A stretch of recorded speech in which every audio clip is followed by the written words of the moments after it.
the most powerful healing tool known to humankind is the human voice. We're all influencers, and you are also a massive influence in this world, massive potential influence. And you most likely have a voice, and you're in the receipt of an instrument which is so powerful and can be used in such a powerful and beautiful way to bring healing and peace. And you have a heart which can be opened to making this the forefront of your thoughts and wishes for people around you, your world family. We're all connected. We're all on the same side. We're all one. And we all need to come together in these times and to bring love into this world. And my final statement here is that you are here in this world to learn how to love. And you'll find that out at the end of your days. If we're to die a conscious death to see it coming, all that we will wish is that we had spent more time on this world loving more and enjoying more. It won't matter what we've got in the bank or anything that we've done, but that we have loved more. And so if that is our final conscious moment, why not make it our current waking moment? Hello, and welcome to episode 3 of the Truth, Health, Freedom podcast. I'm your host, Alan Burton, and today my very special guest is Maestro Shaman Richard Down.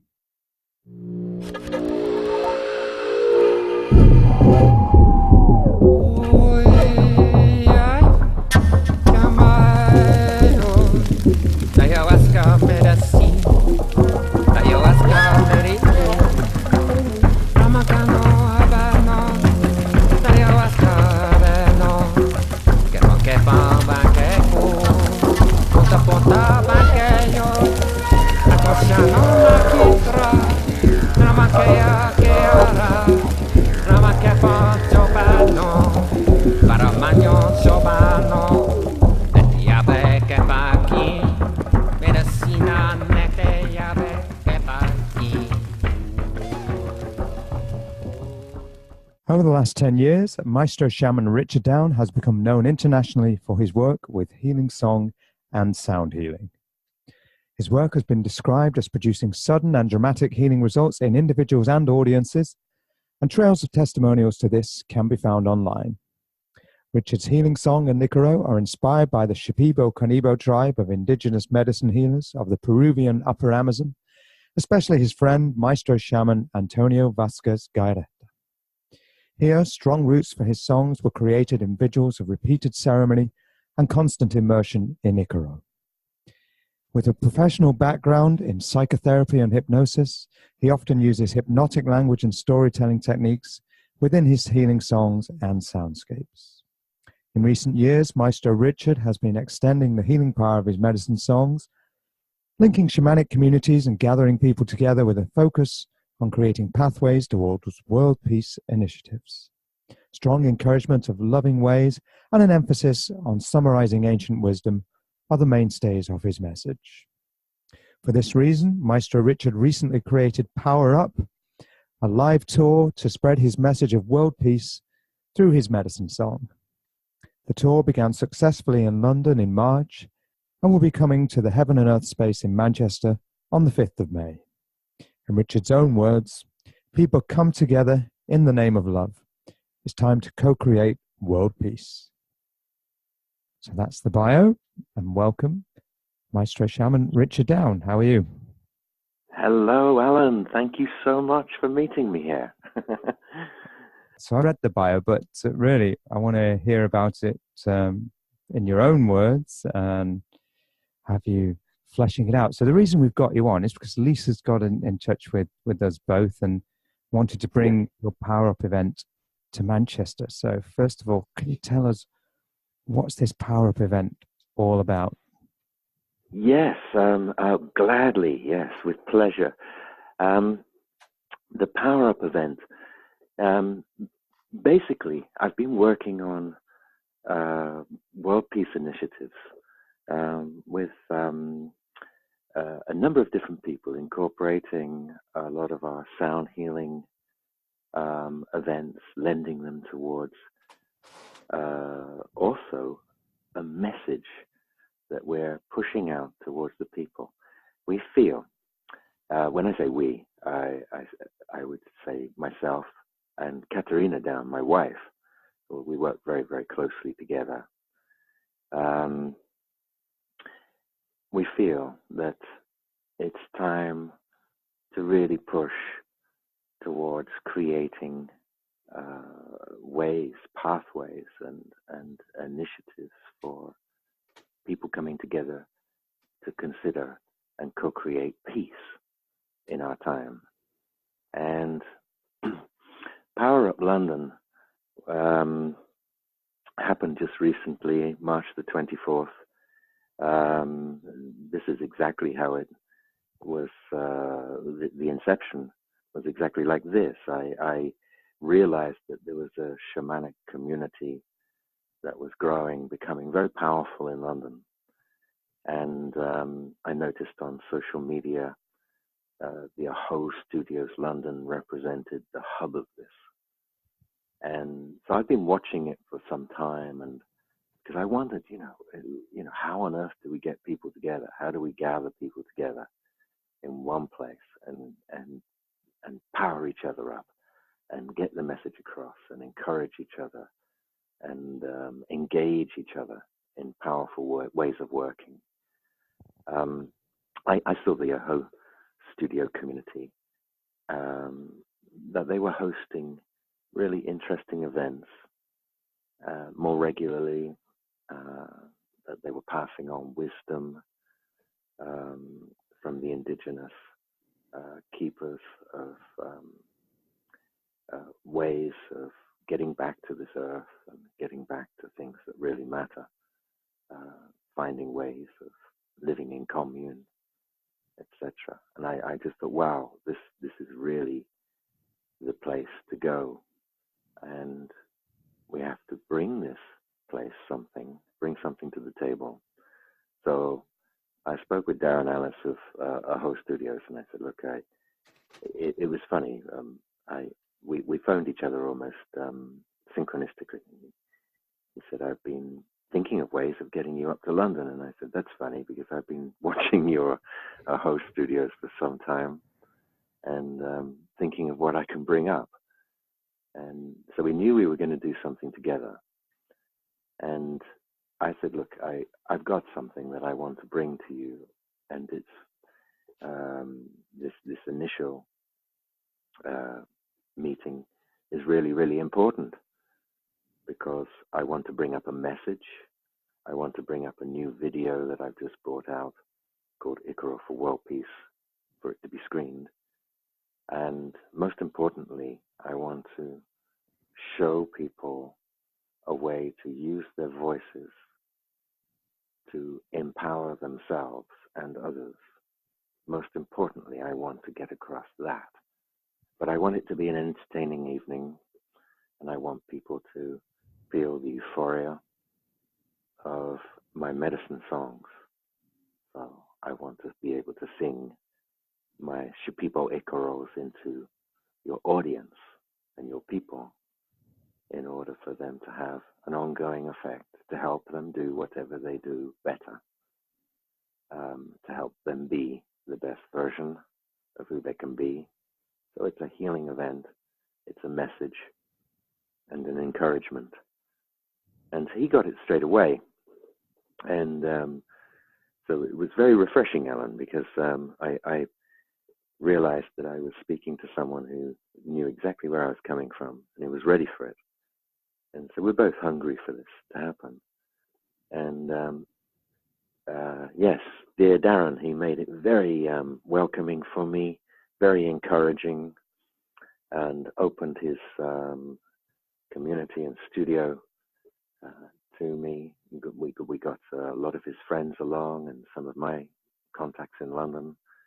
and a lot of the shamanic community gathering, bringing their drums, rattles, voices, and hearts, wisdom.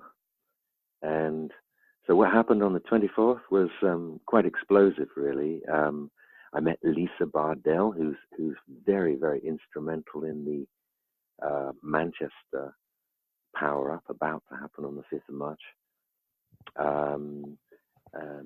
Lisa came with friends, and herself and her friends and everybody at the Aho studio that night received the empowerment. And so this was the message, what this is about, the fact that in these times we really need to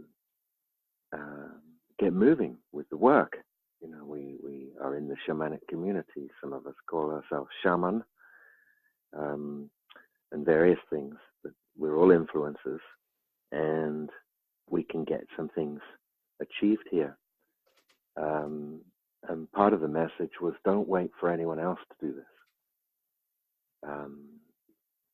We are, you know, to explain where I'm coming from, Alan, it's very important to perhaps just say this, that I see, and I'm not alone in this, I see that we are at a really crucial time in history where we've pushed this planet, all its resources, all living creatures, really to quite a tantalizing point of, well, near extinction, in some cases extinction, annihilation, but to a point where it's a tipping point where we've gone too far. And yes, yeah, humanity's greed has caused absolute chaos in the natural world, and it's time to redress this quickly. And we can get distracted with all of the entertainment that we're offered, and all of the devices and technology and whatnot, and the busy social conditioning of our times. And it's so easy to just get lost in that and do nothing, and just live out one's life, almost like cattle on a pasture. But the ship's sinking, and it's clear to see, and everybody's, you know, everybody in the know is, you know, we've got geologists telling us what's happening to the earth. We've got people who are into monitoring the weather, telling us what's happening with the global warming. We've got people telling us that species of animals are hitting the extinction list. I think it was the white rhino and the puma at the time that I was doing the Power Up London got added to that list. And we can't bring those things back. Oceans polluted, etc., etc. And we know it all, and we hear it all. And I think people are becoming very, it's almost, you know, hardened to this information, and it doesn't really hit home anymore. You know, we're used to hearing, oh, there's another high school shooting, and there's a this or that or the other has happened, and we've lost this, and this has gone past the point of no return, and we're constantly bombarded with this, and this becomes the new norm. Yeah, and we're desensitized. Desensitized is the word I'm looking for. Thank you, coming to my rescue. This is very, very helpful. Thank you. Yeah, desensitized to the point where we don't do anything. And, you know, it's easy to say, what's the point? What difference can I make? Yeah, that's one reason I've started this podcast, to ask just that question: what difference can we as individuals make? We can see what's going on in the world. Everything you've said, I completely resonate with. I completely agree. I can see it too. And it's clear that we need to find a better direction. It's clear that something needs to be done. But the question is, what can we do? So one of the main reasons for the podcast is to bring people together who have, like yourself, different ideas, different perspectives of what can be done and how that might help. Yeah, exactly. It's fantastic. You know, there's a lot of things that are being done, but you've got to look for them, you've got to find them, got to air them, got to stay with them, and got to support them. And the Power Up London was something that I just felt we had to do. I felt that my medicine world, I'm a shaman, I work with the spirit of plant, I work with message, I work with my intuitive powers. I'm being told, go out into the world and create this world peace. Go out there and create it with others. Now, you know, don't stop, don't rest, just do it. And this is one of the main focuses, well, the ultimate focus of our work is to create the ripple and continue it and not stop. And this will take the lifetime, this lifetime, the rest of my lifetime. You know, time's ticking, and you know, there's things to do, but there's ways that we can possibly accelerate this. And I believe that we can create little ripples here and there. We can join these up and create big waves. And Power Up London is just something that we've started, but I can see it, that it might have a bigger application. And this was to power up the studio, power up the people there, put a spell song and a powerful wish, you could call it, out into the city, and create that loving harmonic vibration, powerful vibration. And according to feedback from people who were there on the night, people watching in from the live cast didn't work for us so well. Technology let us down. But for those it did work for, you know, they were very happy with it. Yeah. And there's some things that can be watched post-event. But yeah, for those who were there on the night, all sorts of incredible feedback, absolutely blown away. People Well, Lisa was raving about it. Lisa was raving. Yes. Yeah, exactly. And very excited, realizing that, wow, it had it had an immediate effect on their personal experience. So bringing them into a position of empowerment, working on the subtle energy body, it tended to have an effect on all sorts of different levels of people's lives, their work, their social enjoyment, their excitement, clarity, vision.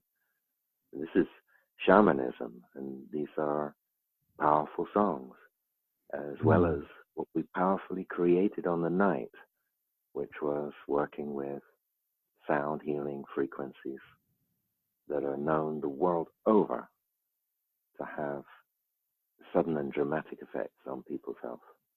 This is something I wanted to ask you more about, these, not just the sound frequencies, but the shamanism and the Icaros themselves, because some of our audience will be familiar, they'll be members of the shamanic community, they'll be familiar with shamanic work, they'll be familiar with Icaros, but there'll be many listeners who aren't so familiar, who don't know what an Icaro is, and they don't know what a shaman actually does and how that can help.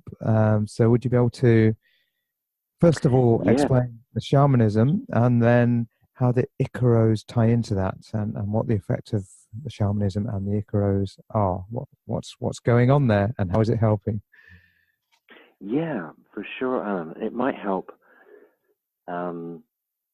It might help if I give a little bit of, within an explanation, give a little bit of history as to how I come to the shamanism. Because it might explain the growth of what is an energy, a form of energy healing Because you're And not so, from Peru. You have a very no, English accent. not an indigenous Peruvian by You've any not means. And the most, you've not been born and raised in that tradition, have you? You came to it somehow. I believe I'm probably one of the most unlikely people to become a shaman. Okay. I will explain. I mean, in brief. Please do. Yeah, this is a story I want to hear. Okay, what wasn't in the bio? Yeah. What wasn't in the bio? Well, you know, I'm 54 years of age currently, thankfully in good health, and but I have I've led such a varied life. I originate from Plymouth, Devon. I'm living in Plymouth, Devon, although I haven't for almost my entire adult life. I'm back here, and I'm back here with a message. But what happened um, in my life was a whole bunch of experiences, and I would have thought, wow, it's just impossible to know where this boy's going to go and where he's going to end up with working in real estate, working in the construction industry, working in lots and lots of different things, a personal assistant for an actress, working with celebrities at one time, and unusual situations happening. So a lot of different life experiences within this time, which led me to becoming depressed and suffering, and which led me to wanting to find healing. And healing for myself came in the form of NLP, hypnosis, and psychotherapy. And finding results in healing led me to wanting to actually want to help others and teach others how to get out of their funk as well. And so I became a master practitioner finally in NLP, hypnosis, psychotherapy. So deep studies into the mind and behavior and language of the mind. And then I realized, wow, this is so unfulfilling. There are simply more questions. So why did you find that unfulfilling? Was that not giving you or your clients the healing they needed? Well, okay. So working with the language of the mind and working with behaviors and understandings of and helping people to understand their actions, thoughts, words, and actions, so that they have greater comfortability of life, a greater experience of life. This is fantastic. And, you know, we could say it could stop there, but it doesn't. And beyond that, there's our spiritual essence. And that's what we're really here to find.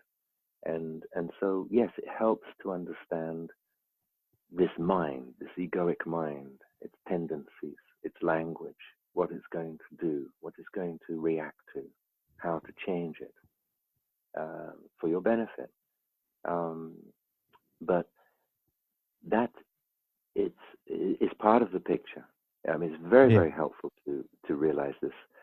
And I think it's something that should be taught at a very early age to everybody, so that they understand what this thinking mind can do and how devious it can be, and what you can end up with if you don't harness it and control it and find peace within it, you know. And so sure, very, very important work. So it's a tool that everyone should learn and be taught how to use, if you believe, from an early age. Absolutely. Because then people have more control, they have more power, they have more choice, they have more ability to step outside of that mind and find their true self. And the true self is closer to nature than they ever could have imagined. And that it seems this endless searching can stop. This endless searching can stop, and they can find peace in their lives with very little. Until you realize this, until one realizes, they're constantly searching, constantly feeling and thinking that the answer to their happiness, the answer to their existence lies external to them. And this can be very frustrating in a lot of Jungian psychology. Carl Jung, he referred this to somebody pushing a big ball up a hill all the time. And the hill never ends. And it never ends. But they get near the top, what they think is the top, and the ball rolls down, and they push it back up again, and it seems pointless. And you know, this is the frustration, the difficulty can set in. But back to the point, really, how I can find my shamanic world in this. What happened for me was I realized at the end of all and working for years with clients and individual client basis with psychotherapy, neurolinguistics, hypnosis, that it was great, but people will have limited results. Things that have been plaguing them may often come back because essentially they haven't changed the basic prerequisite. They haven't addressed that. They haven't come to that harmony within themselves. They have not found themselves. Right. And so the Western dilemma, is, wow, there's depression, there's disassociation. People don't look at each other. They walk down the street. They don't even look. They don't even help each other. It's a great deal of dislocation and disassociation. And outside of the mind studies, there's a great wealth of knowledge, and it's close to the natural world. And it's in shamanic studies, it's in the wisdom of elders, it's in the indigenous communities.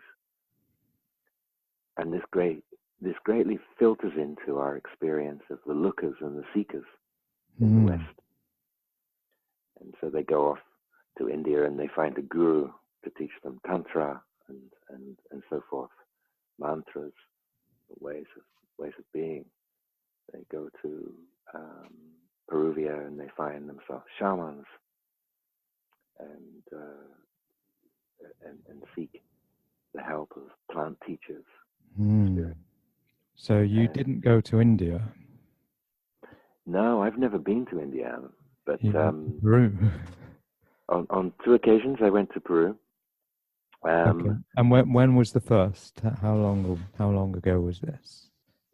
That was 2011 when I first went to Peru, and things changed for me. The description that I just gave you of this work in psychotherapy changed. It all changed for me in 2008, and I found plant medicine, and or rather, it found me, and I started working extensively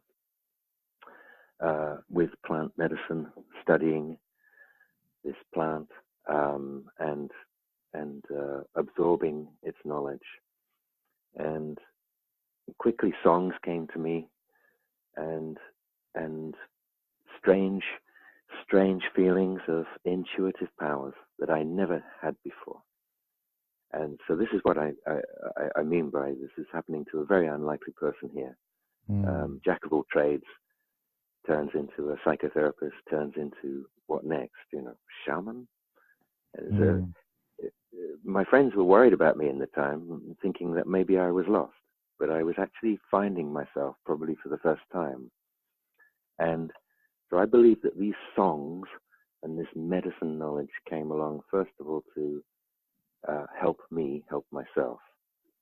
And then I got the feeling that I needed to be extending this into my psychotherapy. And so there was a gradual merging of these strange songs that came to me and strange ways. It could be described as shamanic practice. And I didn't call myself a shaman at the time. but I started to work more with the esoteric. And after a while, in 2011, close up to 2011, I realized that I really needed help and guidance from a maestro, somebody who was really at the top of his abilities to work with song, healing song and frequencies in the medicine world in the most elaborate way. And I'd actually started a dialogue with an ayahuasca documentary maker in America. And I said to him at the time, are there any indigenous maestros that you would recommend that I go see to encompass the healing song so I can help people further? And he said to me, Richard, you've missed the boat by 25 years, because there are onanias, shaman who just serve ayahuasca medicine out in the Amazon. And they are mostly tourist shamanism these days. You are describing what used to be. These shamans used to heal people purely with song and sound. And that's what you're seeking, right? And I said, yeah, that's exactly what I want. I want one of these guys. And he said, I just don't know anyone. Haven't heard of anyone really doing this. They all serve medicine for money, and you're best off staying with what you're doing, and you're doing a great job. You're moving along. He'd seen my progress, and he'd been a bit of a mentor to me, really. So who was this documentary maker? I'll gladly mention his name. Yeah, lovely guy called Tom McKinnon. Tom McKinnon. Yeah. And he helped me. McKinnon the other night, who's just returned from Peru. Aha. It wasn't Tom, though. No, okay. Yeah, he helped me anyhow, because he kept a dialogue with me and kept me interested. And eventually he turned around and said, well, there has been a name mentioned. But I haven't met him. I said, well, why are you telling me about him? And he said, well, it's just that some people say that he actually is, the real deal. And perhaps you should go there. Anyhow, 2 weeks later, I had a ticket booked to Lima. I couldn't speak Spanish, and I was totally ill-prepared. But to cut a long story short, I met up with Maestro Shaman Antonio Vasquez Galarreta in Santa Rosa de Dinamarca, so in the upper Amazon, off the tourist route. And he took to me. There was a French NGO in place, which was a bit of a nuisance, really. But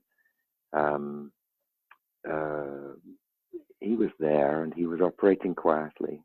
And he was operating with an entourage of shaman who were working powerfully with song. And I stayed there only for 6 weeks, but we had a medicine vigil every single night for 6 weeks. Every night? Every night. Total immersion into the medicine world. And he basically had a maloca full of his entourage, who some of these people would be locals there for healing, who would not have the medicine. Others were Maestro Shamans from Lima, Ecuador, Colombia, people who come a long distance to sing with Maestro Antonio. And it was all about the song. And it wasn't really about the medicine. They say in the Shipibo community, they say it's not what's in the cup, it's how it's served. And these guys will drink anything. And quite often we were drinking medicine that had been knocking around in an old Coke bottle on the maloca floor in the heat. Open it up and fizzes out. But it didn't matter what we were drinking. Basically, they have something by way of ritual, and they sit around. But it's the songs. And what I witnessed was absolutely fantastic. These maestros sing Icaros, and these are Shipibo Icaros. So Shipibo and Quechua is the language, and old languages from the South Americas. And I noticed after a while I was getting used to the sound of these Icaros, which are whole systems of medicine healing. And they have strong commands and strong effects. But I realized that the actual healing was most prevalent when they had run out of songs to sing. And they just started singing sounds and sounding words that were almost words, but not quite. I could hear parts of Shipibo words and parts of sound. And I asked him when I got the opportunity and a translator close by, I said, what is this stuff that you guys sing about the 4-hour mark of the medicine ceremony? And he said, that's where the healing takes place. That's the sonido. I said, what is it? And he said, plant language, sound frequency. I said, are you talking about toning the chakras? And he said, yeah, of course. And there we have it. The Icaro is a combination of all of these things. It's a combination of commands. In this case, the Shipibo Icaro is very, very powerful. These are ayahuasca's songs. These are her commands. So they're coming from the spirit of the plant, working through. Sorry, Alan. So are they coming through the spirit of the plant, working through the shaman? Am I understanding that correctly? That's correct. Yeah. The shaman literally alters his state. It doesn't need to be with medicine at all. It doesn't need to be. And gradually, as the shaman gets more and more powerful, no medicine's required. None. So the medicine is a kind of tool that. It is a tool, and yeah. In this ayahuasca shamanism, there are levels of attainment. Even first off, there's the ayahuasqueros who aren't really shaman, but they're just with medicine. They're just Then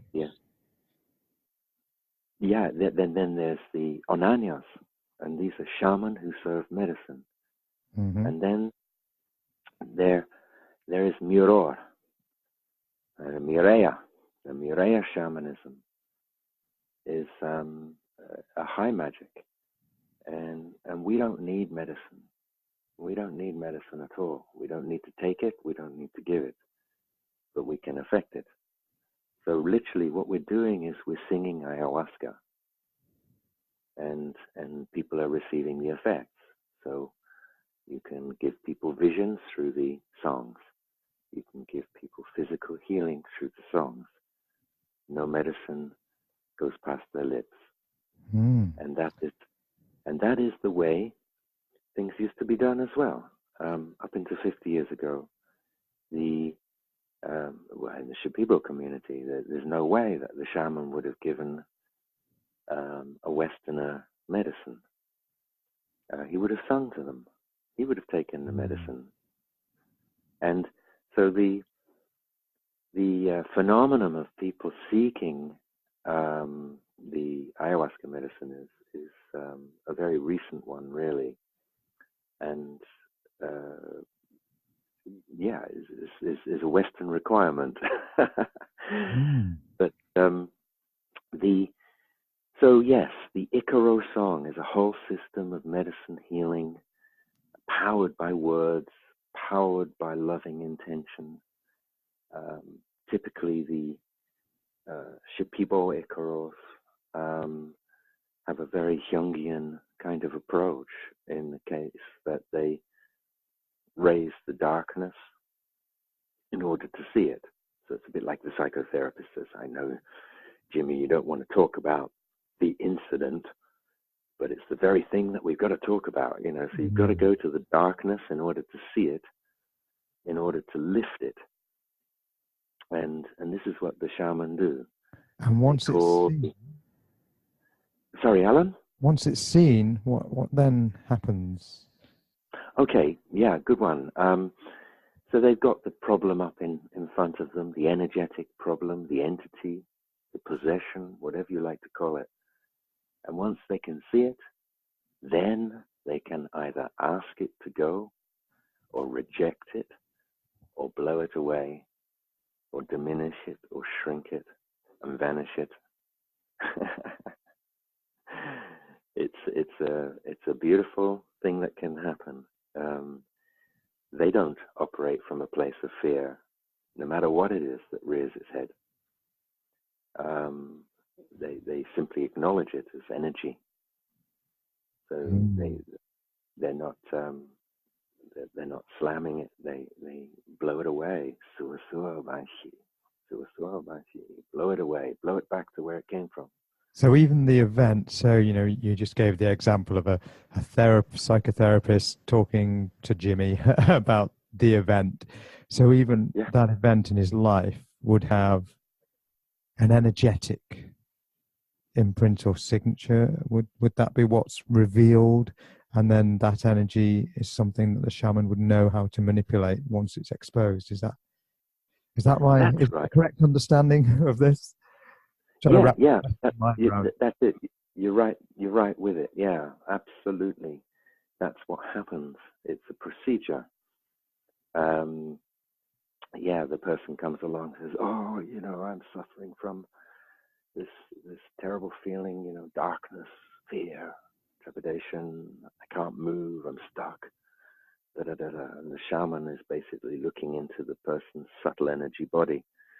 The 7 chakras as we know them, and he's looking and he can see clouds.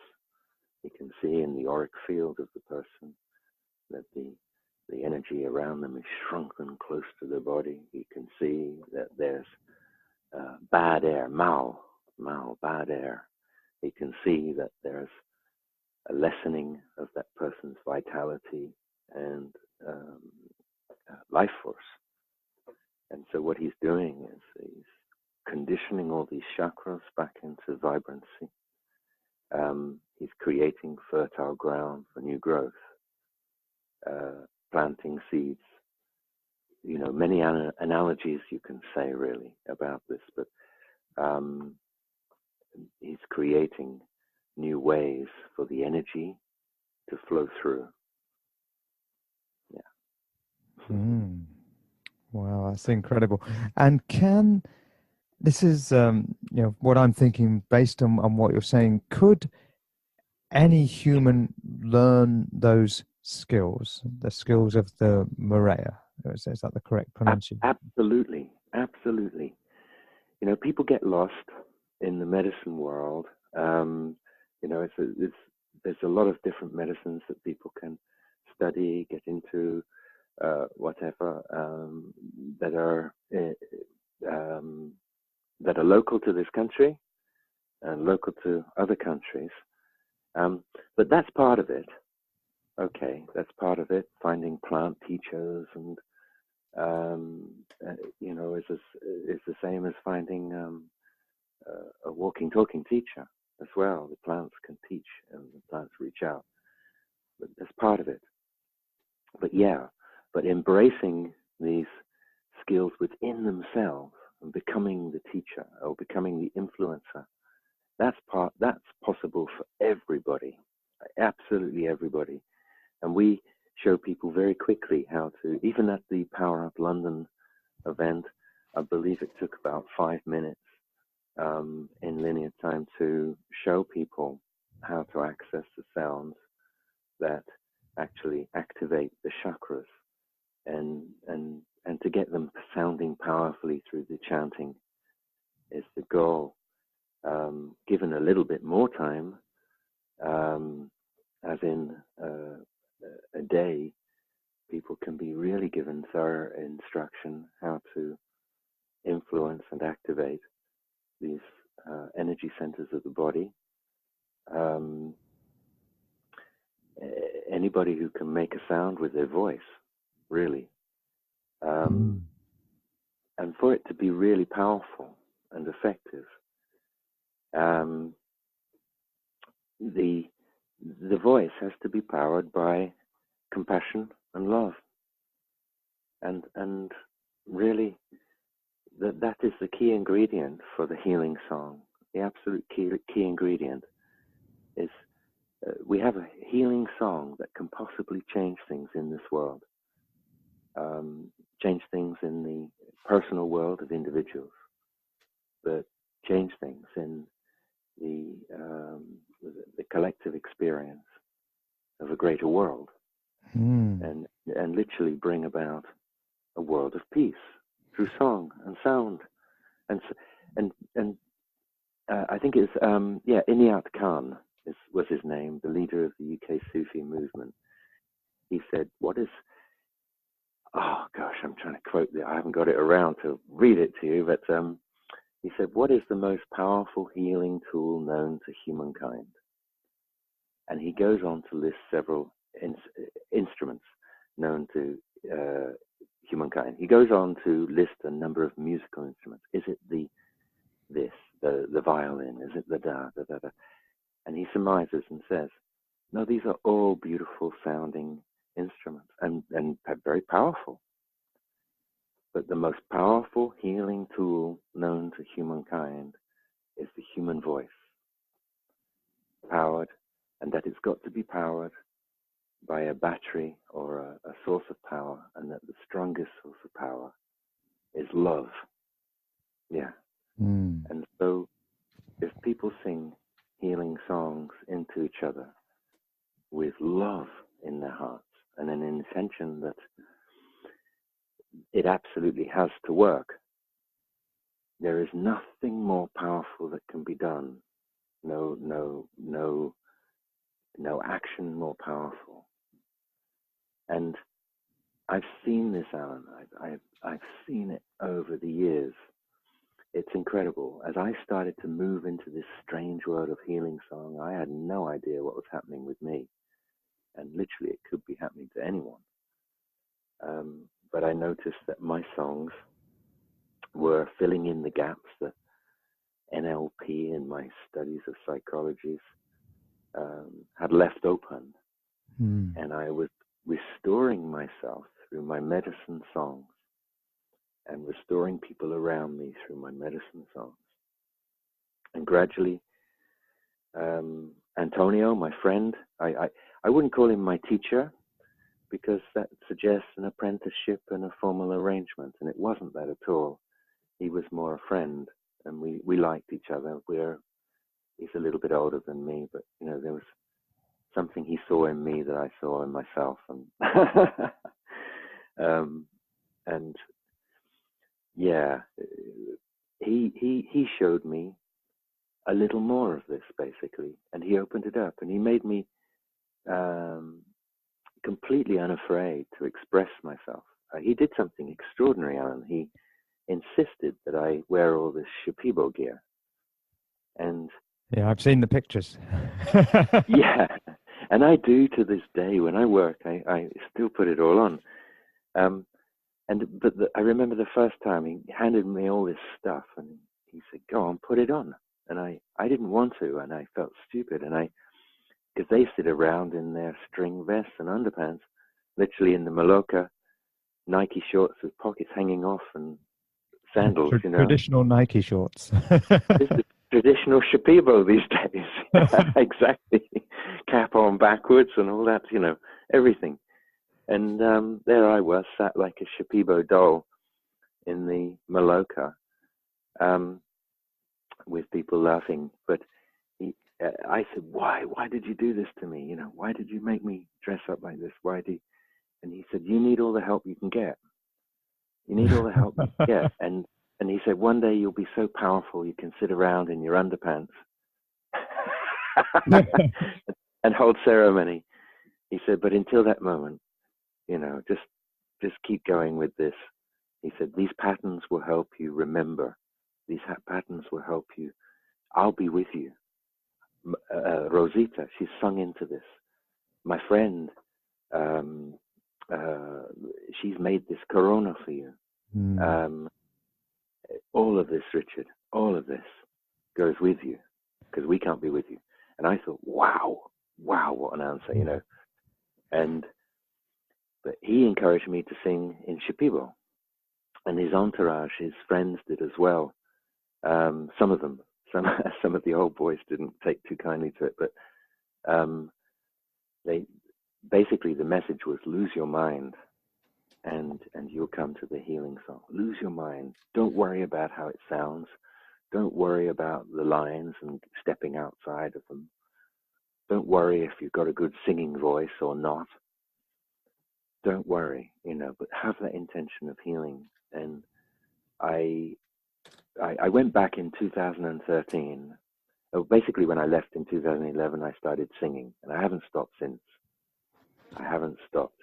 Even in times of being unwell, I'll sing the Icaros. So had you ever been a singer before? Or was singing in itself new to you? Or had you ever been a singer of, you know, English language songs in you know, normal? I wasn't a musician. I wasn't a singer. I really couldn't have been called that, you know, no more than anyone else, really. No, I had no knowledge of music, sound. I didn't have an instrument I played. I now have a room full of instruments and no furniture, you know.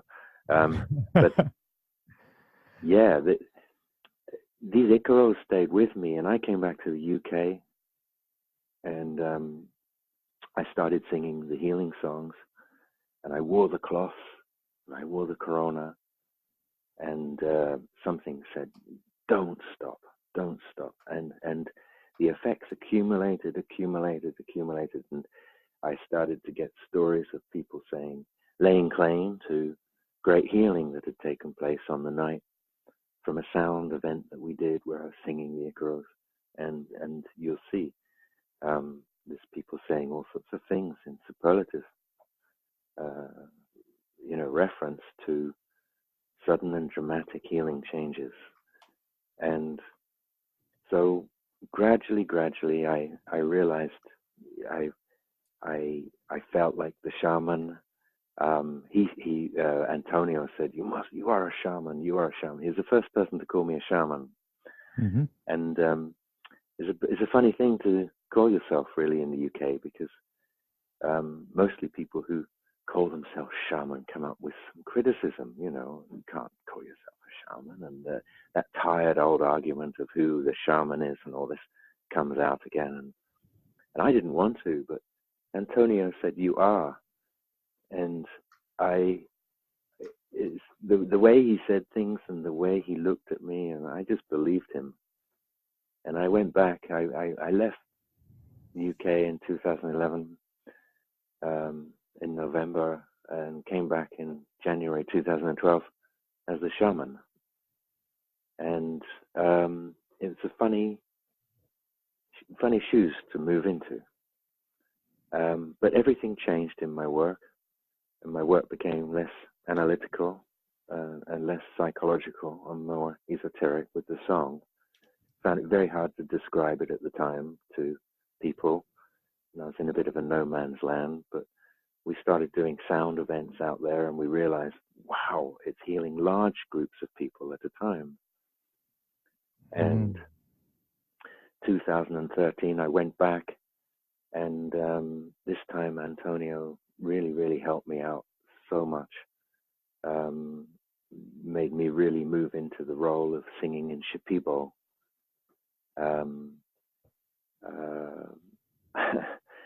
He wasn't going to take no for an answer. It had to be in Shipibo. So. And does that help you get out of the mind because it's another language? Does that help? Well, for me, yeah, it's a great question, Alan. Does it? Yeah, it's like a focus it provides. It does. There are very definite commands within the Shipibo Icaros. I have my medicine world. I join that from time to time in order to access my songs that I find in the astral. And so I travel, and I travel as the shaman out into the spiritual realm to feel and absorb the songs. And these are sounds and frequencies, but I think because I received such an initiation in Santa Rosa with Antonio, that the Shipibo language and the Quechua language has come with me. and experts in the field have looked into it, because people say, well, are you singing? And at times I've not even known. And subsequently, in time, I've even had stuff translated and by people who do know what they're doing, and they say, wow, this is old Quechua, this is Shipibo, this means this. Do So you know this what is you're stuff saying? you've come up with spontaneously? Spontaneous, Yeah. Spontaneous healing song. That's interesting that you'd come up with that spontaneously, because I did read on your bio that you've recently become a Kambo practitioner. Yeah. And I had a Kambo session in December, and I started coming out with some language. It sounded Far Eastern. Sounded Right. Oriental, but some language was coming out of me, so I just let it. I don't know what it was, and certainly no one in that room could translate it. How did it make you feel? Good. It just felt right to just let it out. I just thought, well, something wants me to let it out. I could stop it. I'm not going to stop it. That's it. Yeah, we'll let it flow through. And it wasn't sung; it was spoken in that time. But it just made me think of it. You mentioned how you spontaneously were coming up with things that actually had a meaning. So maybe what I said on that occasion actually had a meaning, if there had been anyone there to translate it on some level. Yeah, That's right. Well, while I'm on, you mentioned these tones and frequencies that these sounds have. Is it like when I've done yoga, the yoga practitioner has said that the different sounds that are being chanted, the reason they chant them in the ancient language is because in the ancient language, the particular vowel sound, the particular consonant, they have a particular frequency that has a particular resonant effect on the human being. Is that something similar with the ancient Shipibo language as well? Interesting one. The Shipibo language is very phonetic, and it can lend itself beautifully to really drawing out the vowel sounds that are the healing sonidos, the healing sounds. And also, the Shipibo language is incredibly forgiving as well, in the sense that you can let the words tumble out, and they can assemble and dissemble and take an order all of their own. Things can be back to front, this way round, that way round, but the intention is very clear in its energetic form and in the way it presents to the person listening to it, the person singing it. And so yes, there are words in the Shipibo language that really, really can draw out and strangle a vowel sound, and let it float in a polyphonic way or a vocal overtone way into a long, long sound, which has very, very powerful effect.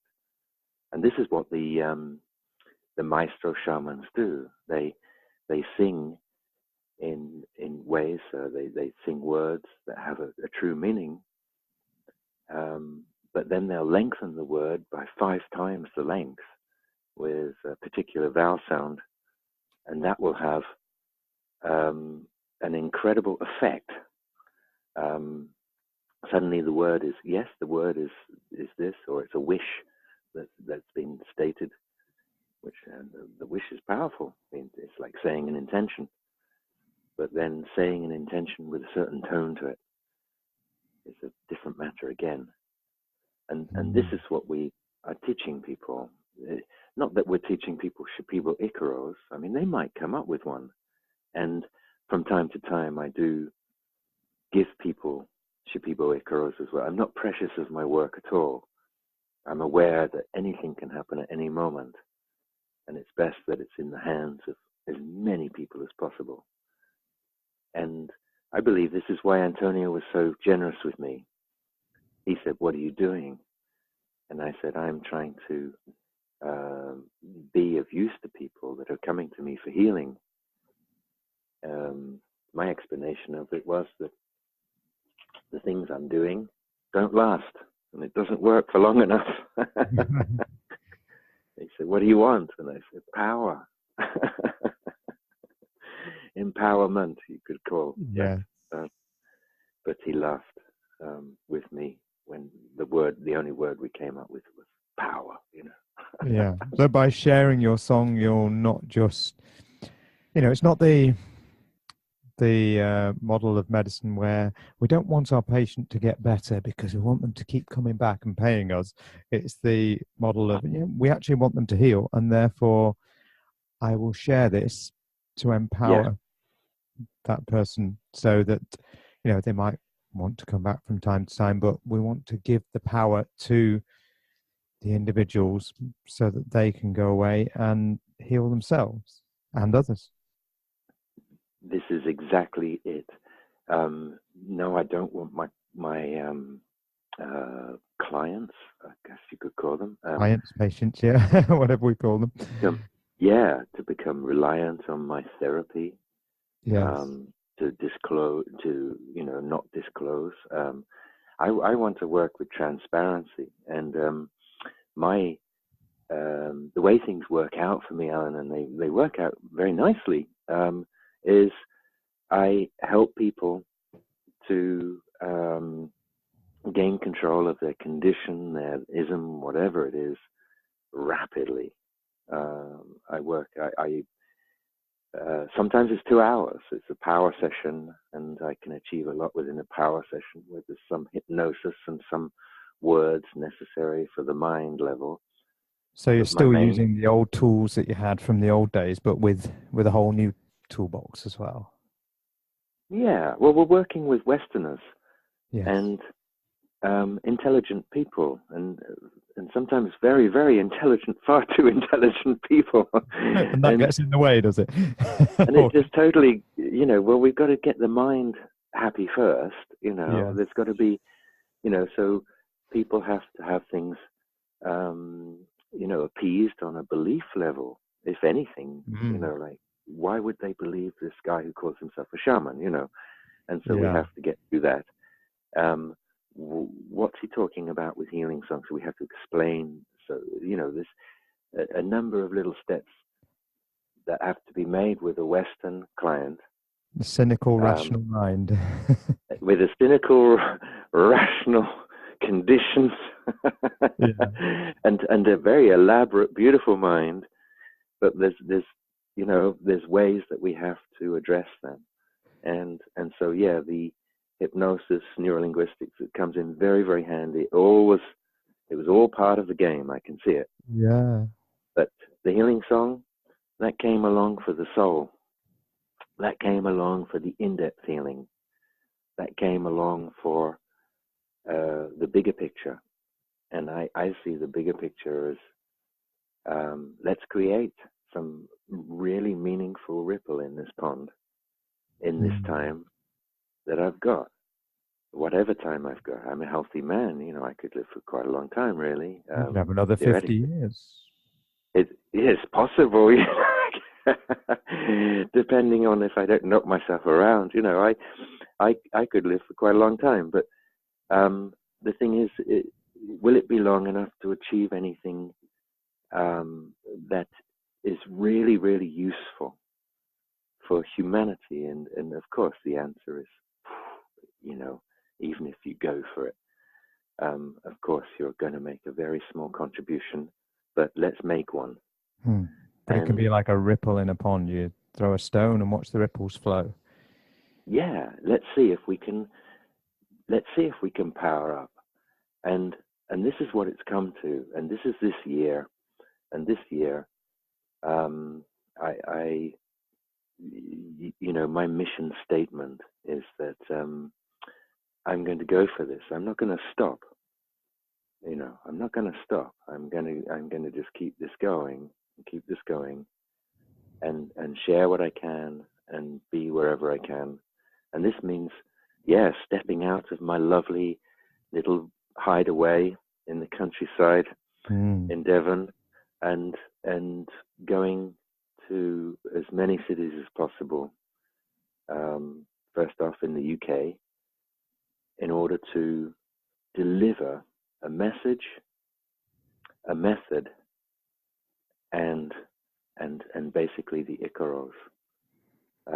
So to implant the Icaros within an audience, and wow, Alan, things are getting interesting. We got some artists who want to work with us, and we've already started doing so. Even before Power Up London, we started doing some interesting work with DJs who were playing to festival audiences and so forth, with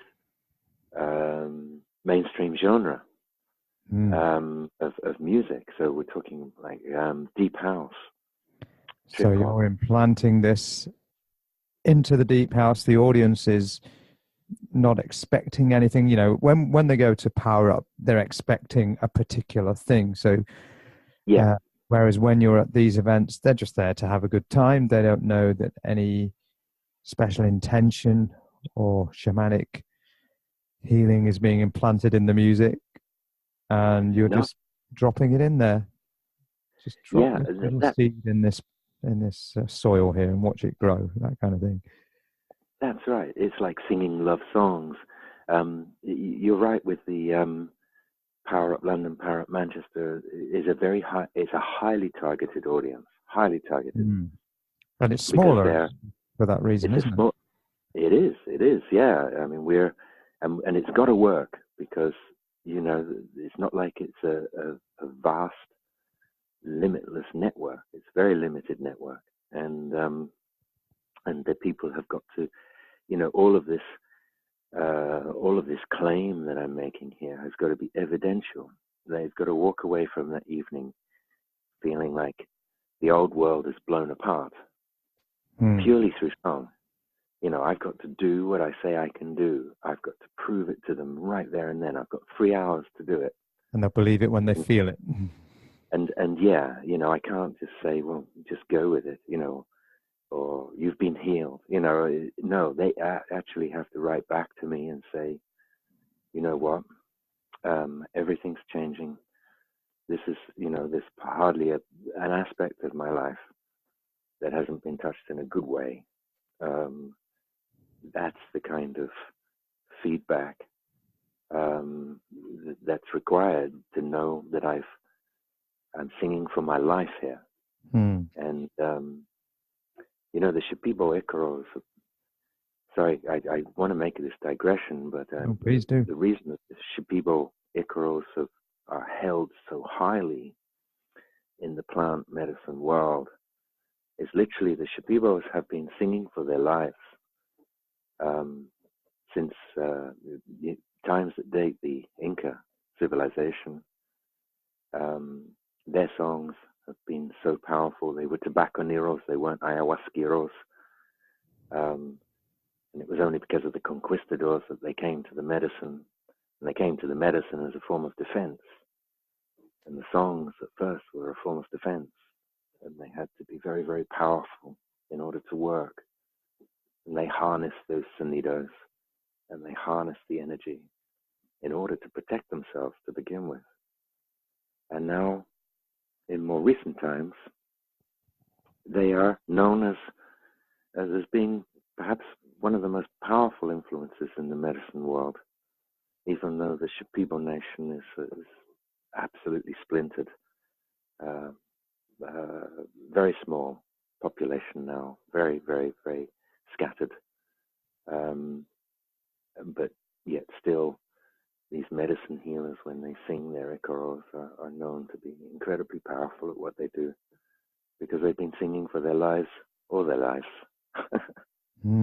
So I wanted to ask you about the native people. What do they see, and your own opinion as well?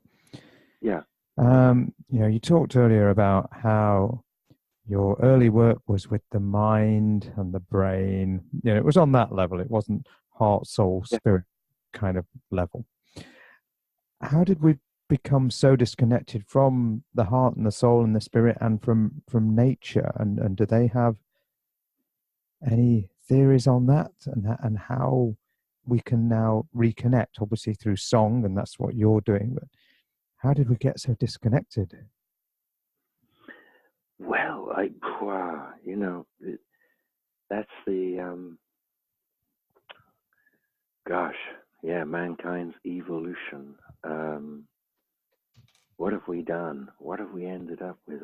I can't answer for the indigenous Shipibo population, what they feel towards this. I don't know. I was so lucky to see in 2011. It's all changed now, even with my Maestro friend. But back in 2011, I caught a glimpse of what it must have been like. 2013, they had mobile phones when I went back, so it's changed drastically. But 2011, it was still the mud bank. It was still a little bit of an air of desperation, but they were singing and they were happy. And they're happier with less. Yeah. And they were happier with living with really close connection and strong accord to the land. And, they were fascinated with their beadwork and the mantas and the patterns, and it was all happening. Mm-hmm. And I feel, well, to try and answer your question, I mean, personally, I believe, since the Industrial Revolution, we just gone wrong. We just got so busy, and everything became machine, and everything became, money, and we experienced this accelerated change towards, it's just like the human tendency to think into the thoughts. It's almost like the world population just doubled, tripled, and kept going at this alarming rate into the mind. Alan, it's the mind. It just wants more and more. I think there's the answer. So we need to tame the beast kind of thing. Well, this is what all the yogis and the gurus have been teaching. The wisdom keepers. We've got everything here on this planet at this moment to create world peace. We have. Absolutely. We have all the teachings from the prophets that have been before us, the wisdom keepers that have walked this world before us. We have everything written that we need to read. We have every knowledge that we can possibly learn, that we need to learn. And basically they're saying the same things. They're saying you have to get back to that oneness. You have to get back to that place where the peacefulness exists within you. They're all agreed. Some of these wisdom keepers walk the earth right now, and Eckhart Tolle and Thich Nhat Hanh and the Dalai Lama, and I'm sure they'd all agree. The answer lies within ourselves, and not in all this externalization.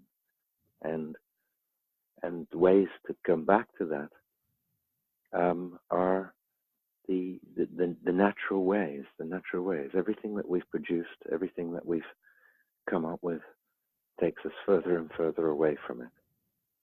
And yet we're in this crazy predicament where we have to use some of this stuff that has taken away the essential essence, now we have to use some of that stuff in order to get to the others to tell them about it. And that's what we're doing right now. Yeah. So doing this yeah. podcast, I'm trying to make some kind of positive difference with this. So I don't like spending so much time online staring at a screen, but it's about the information and getting that information, getting the message to as many people as possible.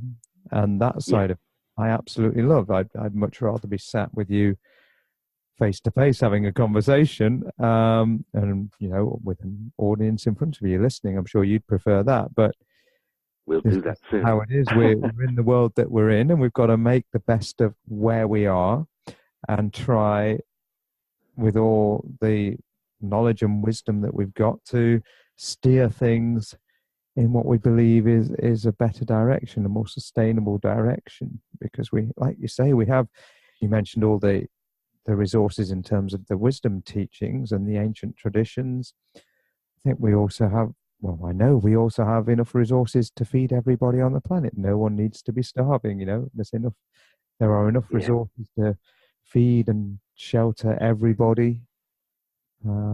So really, we just need to make it happen, don't we? This is it.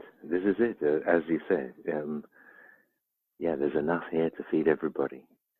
And yes,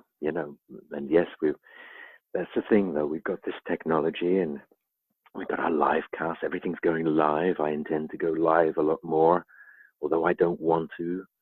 Although there's something that I really don't like about it. And then you'll get a load of likes on Facebook. then there's all the but the thing is, it has to get the work done. And if people aren't reading things anymore, then things have to be watched and so forth, or listened to. Things are changing.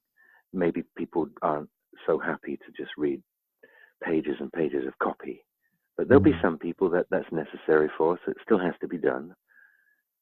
People who like to absorb their knowledge through the written word. But I feel that this is more going out there now, Alan. And, I want to really thank Lisa Bardell. She's amazing. She came along to Power Up London and had a tremendous experience there. And I believe she had a great affinity with the host studios just prior to our event as well, with one of their famous Kakoa ceremonies. And, it's absolutely wonderful, people getting together and gathering.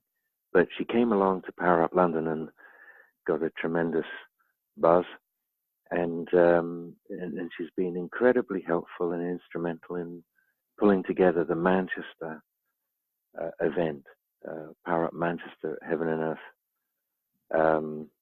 The space is going to be another one of these situations where we have to deliver quickly the message, pull people together, acknowledge what they're doing, give them the sounds that I know of, push the Icaros in that I know to sing, that make the change, and have a good time. One of the most important components of this experience, Alan, is the sharing circle at the end. And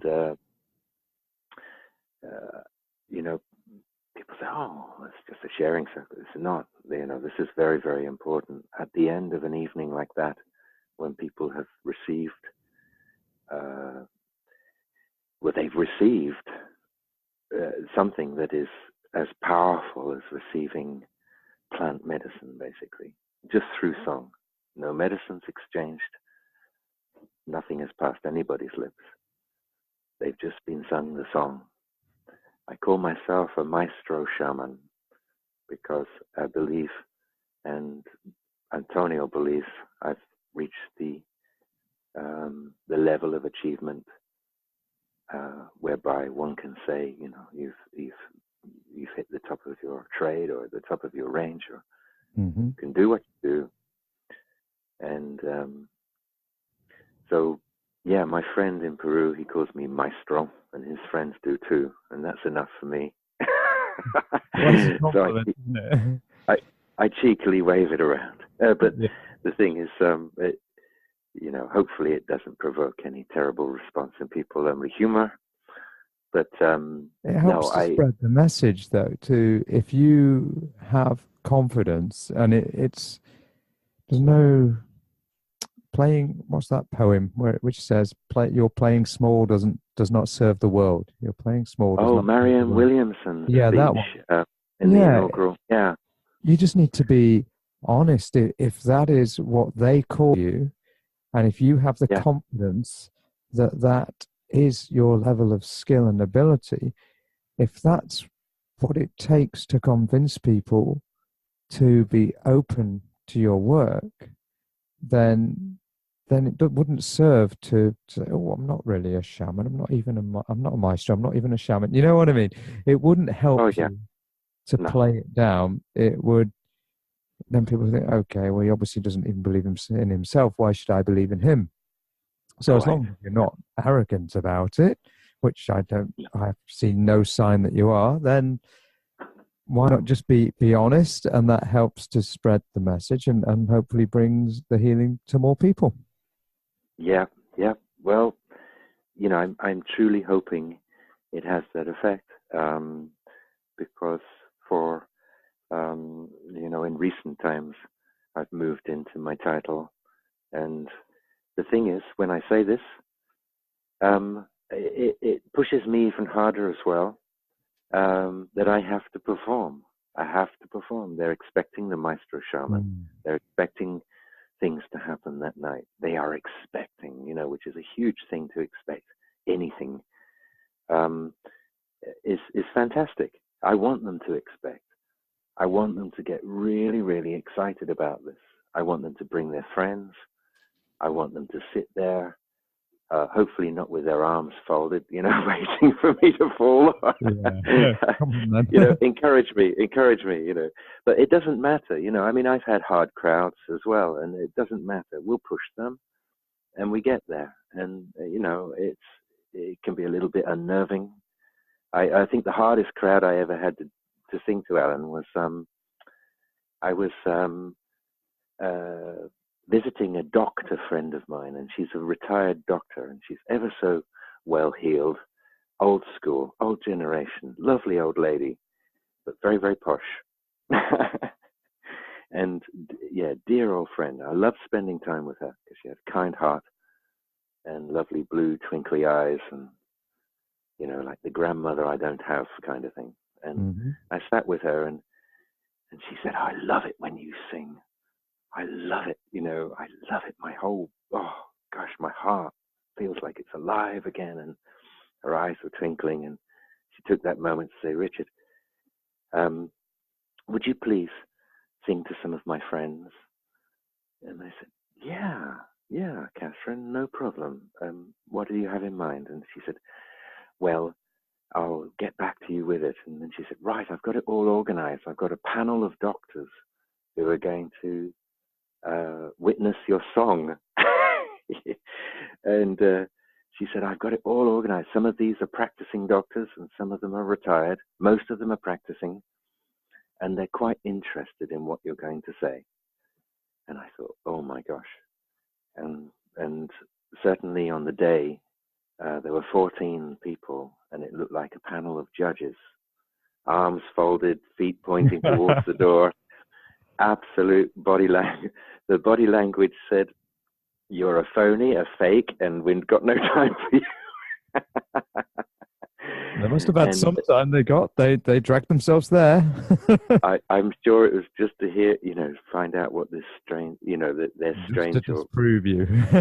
Dear old, yeah, they just had to come on. What's she doing now, kind of thing? Because bless my friend, is slipping a little bit into dementia.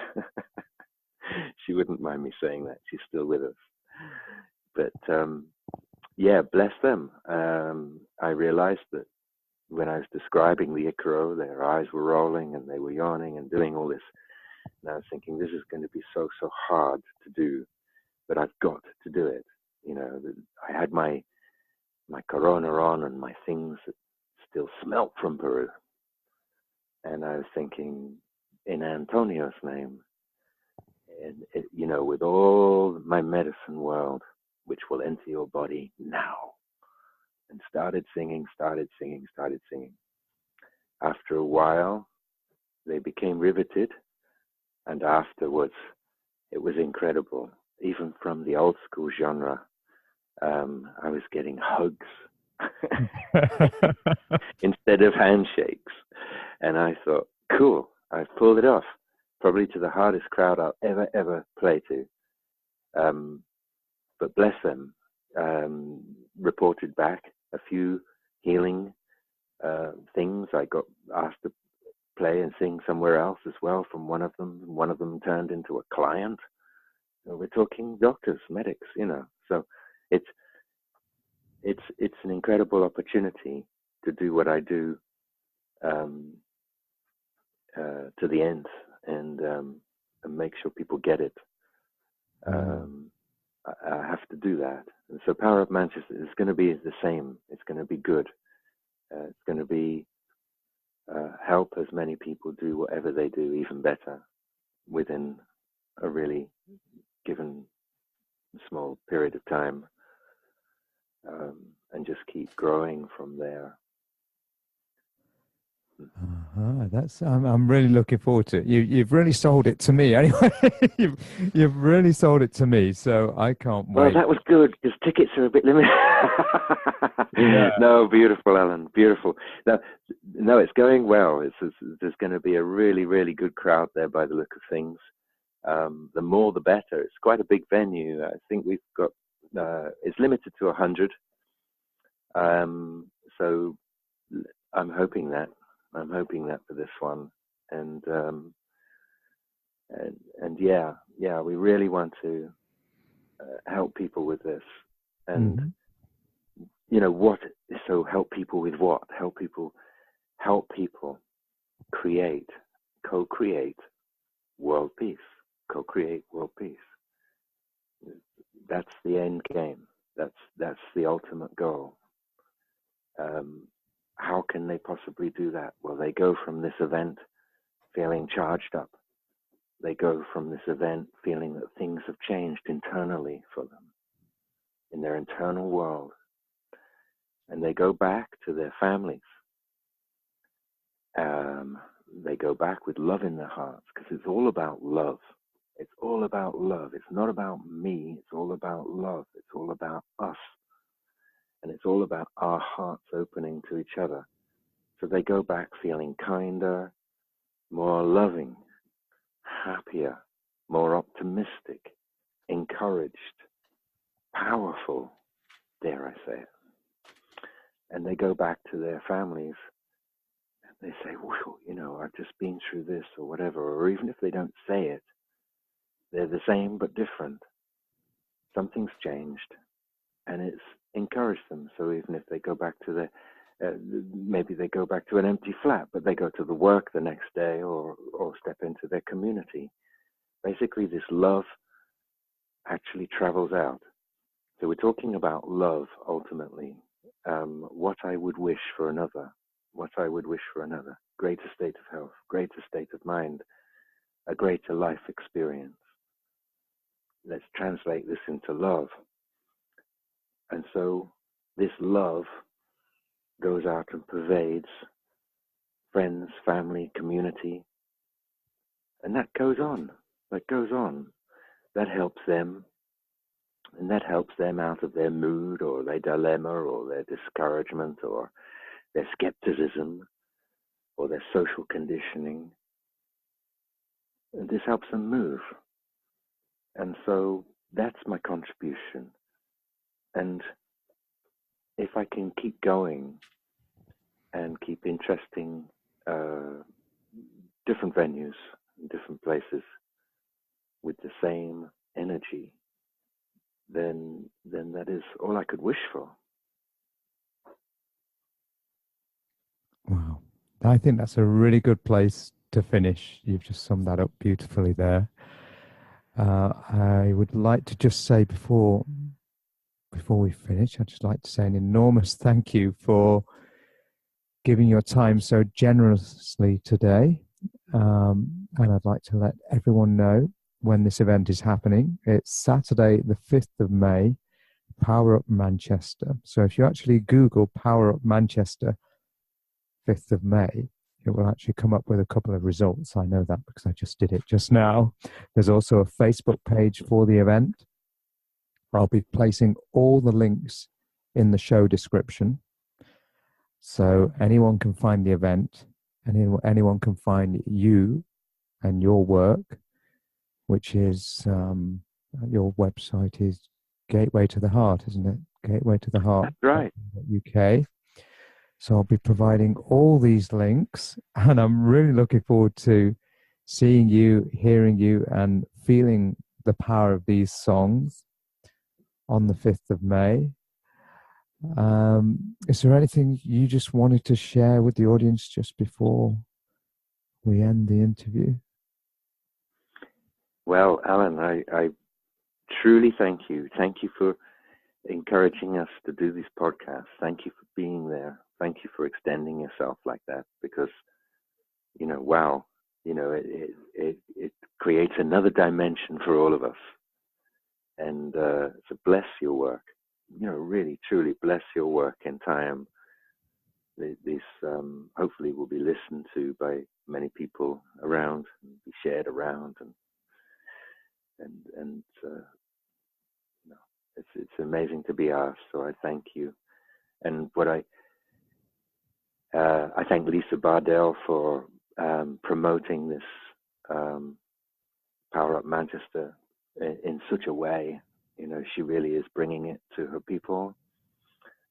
Also, Darren Ellis from the Aho Studios, London, who is riding this wave with us, bringing the shamanic community of London in touch with the shamanic community of Manchester, which is point detonation. Fantastic, exciting times.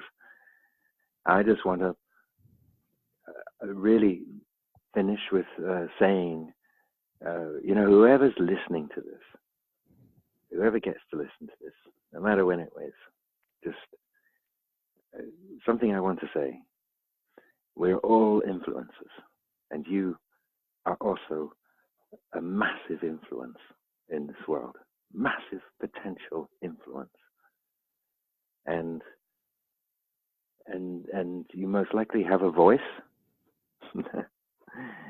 and you're in the receipt of an instrument which is so powerful and can be used in such a powerful and beautiful way to bring healing and peace. And you have a heart which can be opened to making this the forefront of your thoughts and wishes for people around you, your world family. We're all connected. We're all on the same side. We're all one. And we all need to come together in these times. And we, without the sense of impending doom, we need to come together in this lifetime. Yeah. Together, and to bring love into this world. And my final statement here, as I keep going on, but my final statement here is that you are here in this world to learn how to love. And you'll find that out at the end of your days. If we're to die a conscious death to see it coming, all that we will wish is that we had spent more time on this world loving more and enjoying more. It won't matter what we've got in the bank or anything that we've done, but that we have loved more. And so if that is our final conscious moment, why not make it our current waking moment? That is all. Maestro Shaman Richard Down, thank you very, very much. Thank you. Thank you, Alan. Bless your day. Take care. Goodbye. Bye.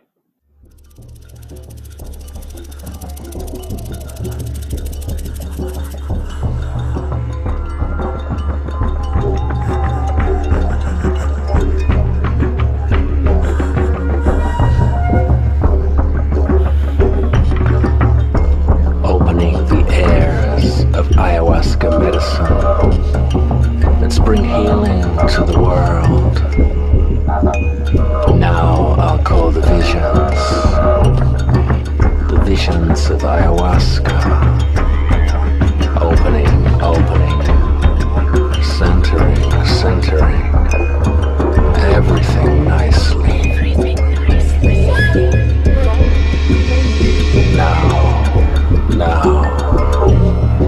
Now I'll bring healing to everyone and the world.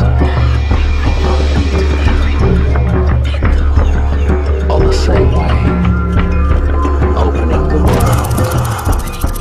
Opening the world of the medicine plant with all their airs, with all their light, everything nicely, everything kept in balance from the depths of my blood vessels, the depths of my blood. I will clean, blowing all the bad air, centering my world, everything kept in balance. Now.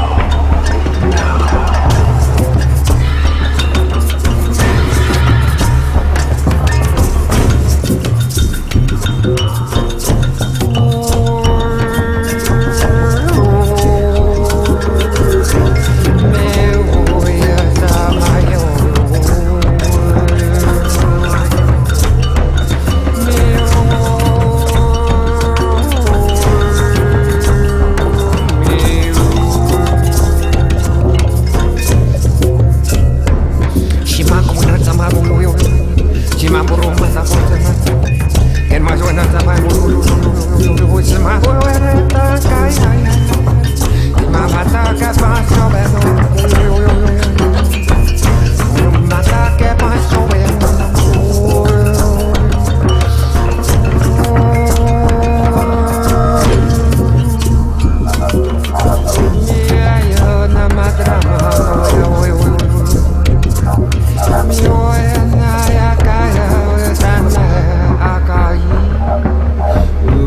you.